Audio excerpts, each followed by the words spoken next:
महुआ माझी जी, मुझे याद है झारखंड मुक्ति मोर्चा ने एक आदिवासी के तौर पर राष्ट्रपति का सम्मान किया, आप लोगों की ओर से सपोर्ट किया गया था। ये अलग बात है कि कांग्रेस पार्टी समेत दूसरे दलों ने अपना उम्मीदवार खड़ा किया था, लेकिन मौजूदा वक्त में अगर बकायदा प्रधानमंत्री नरेंद्र मोदी के दिशा निर्देशों के हिसाब से ही संसद भवन बना है, उसका उद्घाटन का कार्यक्रम होना है, तमाम विपक्षी दलों को इनवाइट किया गया है, बार बार सत्ता पक्ष की ओर से कहा जा रहा है आप आमंत्रित हैं आइए, तो फिर किस बात का विरोध किया जा रहा है?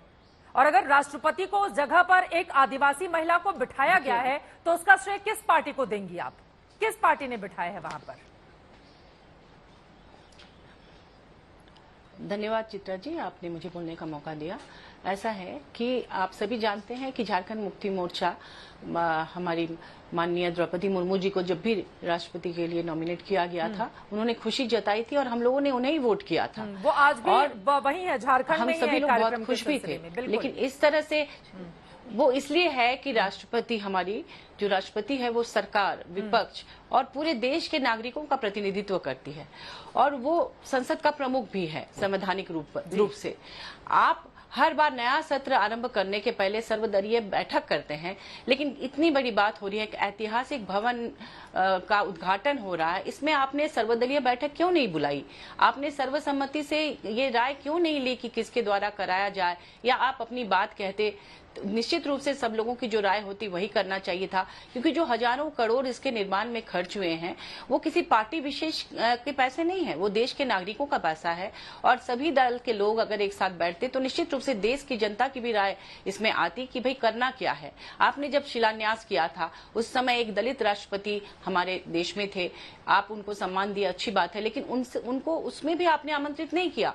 और अब जब महिला राष्ट्र, एक तो महिलाओं का प्रतिनिधित्व करती हैं हमारी माननीय द्रौपदी जी, और दूसरा वो आदिवासी महिला है, अगर आप उन्हें आमंत्रित करते, आप भी साथ में रहते, दोनों मिलकर करते, तो इससे एक अच्छा मैसेज जाता। अभी भी वक्त है, अगर आप चाहें तो उन्हें आमंत्रण दे सकते हैं। हमारा विरोध, हम सब तो बहुत खुश थे कि नए भवन का उद्घाटन होने वाला है, हमें भी आमंत्रण मिलेगा, सभी पार्टी के लोग वहां जाएंगे।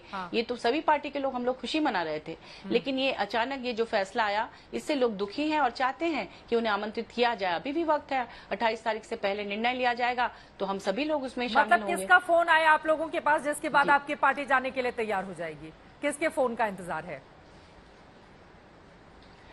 निश्चित रूप से ये निर्णय तो पूरे देश के स्तर पर होना चाहिए ना, फोन की जरूरत नहीं है।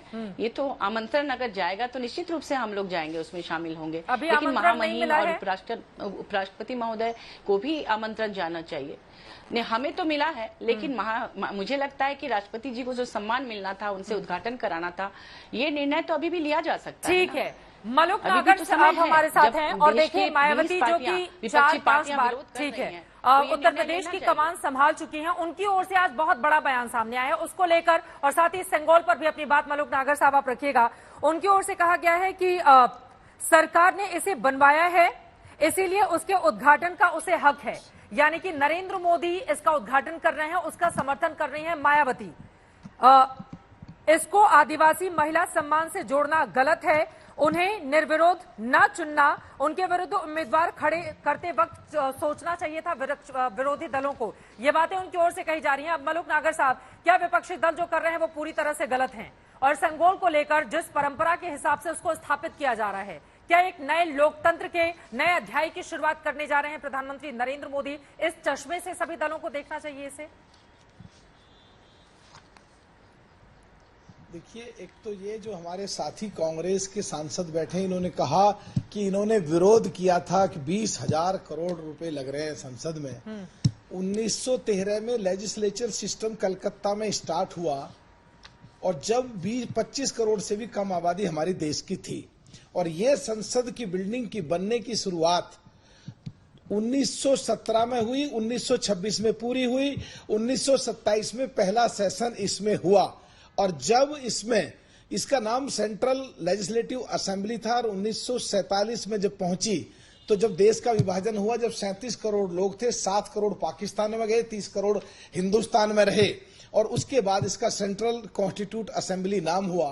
तो जब 30 करोड़ लोगों में और उससे पहले 20 करोड़ लोगों में 545 और 543 की कैपेसिटी का 2 एंग्लो इंडियन के लिए खाली जो है अभी, जब इतनी बड़ी संसद थी और 140 करोड़ लोग होने पे अगर संसद बड़ी कर रहे हैं और देश को मजबूती से उस पर चर्चा करने के लिए और आगे बढ़ाने के लिए जरूरत थी, तो उसका भी विरोध कर रहे थे। तो हम चाहते हैं जो सही बात है हमारी बहन मायावती जैसे करती हैं, जैसे हम बोल रहे हैं कि देश हित में और जनहित में और वर्ल्ड के पैमाने पे देश का नाम हमारा बड़ा हो, पार्टी पॉलिटिक्स से ऊपर उठ के काम करना चाहिए। अच्छी बात का भी अगर खिलाफत करेंगे तो विपक्ष खत्म हो जाएगा, कमजोर हो जाएगा, और खासकर कांग्रेस पार्टी। अगर विपक्ष कमजोर हो गया तो हमें चिंता है ये बीजेपी वाले लोग या आज की सरकार के लोग अपनी मनमानी करेंगे, इसलिए देश के लिए ये अच्छा नहीं है। दूसरा ये कहते हैं कि राष्ट्रपति जी को बुलाओ, वो दलित हैं, वो आदिवासी हैं। 1947 से जम्मू कश्मीर के आदिवासी जो 29.4% गुर्जर मुसलमान हैं, या पूरे देश के जो आदिवासी लोग हैं, क्या कभी कांग्रेस को याद आई? अब लंबी बात में छोड़ दो, जब ये चुनाव हुआ तो मार्गरेट अलवा साहब को सामने लाके खड़ा कर दिए। जब इन्हें दलित नहीं दिखाई दिए, जब इन्हें वो दलित लेडी दिखाई नहीं दी, जब आदिवासी नहीं दिखाई दिए, उस समय तो उन्हें हरवाना चाहते थे। और आज एक दलगत राजनीति के तहत, एक सोची समझी चाल के तहत एक दलितों के लिए बात करने की कोशिश कर रहे हैं। जो दलितों का मसीहा और दलितों का भगवान बाबा अंबेडकर साहब, हमेशा उनको भी कांग्रेस सदन में भी खिलाफ बोलती रही, हमेशा उनकी मंचों पे खिलाफ बोलती रही। इवन जब वो चुनाव लड़ने गए तो उनके पीए को जो एक दूध का काम करता था, उनको उनके खिलाफ चुनाव लड़वा करके उनको भी हराया। और ये जो दलित सिंबल है मानसिकता उसको वहां पर स्थापित करना क्या बिल्कुल सही किया जा रहा है। जल्दी से इस पर एक टिप्पणी दे दीजिए। चित्रा जी प्लीज, चित्रा जी जब आप बोलती है तो हम बीच में नहीं बोलते, प्लीज खत्म करने दो, काम की बात बोल रहा हूं। तो इसलिए जब इन्हें दलितों की याद नहीं आई। और तीसरा मुख्य बिंदु जो है, जो सबसे महत्वपूर्ण है, कि पिछले 2 सत्र विपक्ष ने, खासकर कांग्रेस ने हंगामे में चढ़ा दिए और 0 परफॉर्मेंस रही। और सरकार हाँ की संख्या कितनी, ना की संख्या कितनी, पास करके अपना काम करती चली गई। और पिछले सत्र में तो इन पिछले वाले में सरकार ने भी संसद नहीं चलने दी। राहुल गांधी माफी मांगो। तो नई संसद बन रही है, बड़ी संसद बन रही है, बहुत अच्छी बात है। पर 2 सत्र पिछले 0 चले गए, बहुत खराब बात है। खत्म कर रहा हूँ बस। चित्रा जी खत्म कर रहा हूँ प्लीज, चित्रा जी प्लीज खत्म कर रहा हूँ। तो हम चाहते हैं आने वाले सत्र में संसद बढ़िया चले। हम सभी सांसदों को 18-20 लाख लोग चुन के भेजते हैं, अपनी शक्ति देते हैं, जाओ हमारे बिहार पे काम करो, देश हित और जनहित में। और हम वो उसमें चित्रा जी खत्म कर रहा हूँ, वो उन लोगों का जो शक्ति देकर अधिकृत करते हैं, उनके भी मौलिक अधिकार का हनन है। हमारे एमपी जो हम काम करना चाहते हैं, हमारे भी मौलिक अधिकारों का हनन है। और जो हमारे साथी एमपी सारे भी आपके टेलीविजन के बोर्ड पे बैठे हुए हैं, कितने पार्टिसिपेशन हैं, कितने पार्टिसिपेशन से इनके चेक करा लो। ये केवल हंगामा करना चाहते हैं, सही बात का भी विरोध करना चाहते हैं। जहां तक हमारी बात है, अभी तक मैंने आप ही के चैनल पर अर्पिता के साथ 21 तारीख को कहा था कि राहुल गांधी जी को कहना चाहिए राष्ट्रपति के साथ उपराष्ट्रपति को बुलाए, सांसदों को बुलाए, और सांसद बुलाए और इन्विटेशन ये आया और हम जाएंगे। जरा दिखाइए इन्विटेशन, एक बार फुल फ्रेम कीजिए, जरा दिखाइए सर इन्विटेशन जो आपको दिया गया है, जरा हम लोग भी देखें किस तरह का इन्विटेशन। एक बार फुल फ्रेम कीजिए। ये इन्विटेशन क्या है, क्या लिखा हुआ है इस पर, जरा पढ़कर भी बताइए आप सांसद महोदय जी।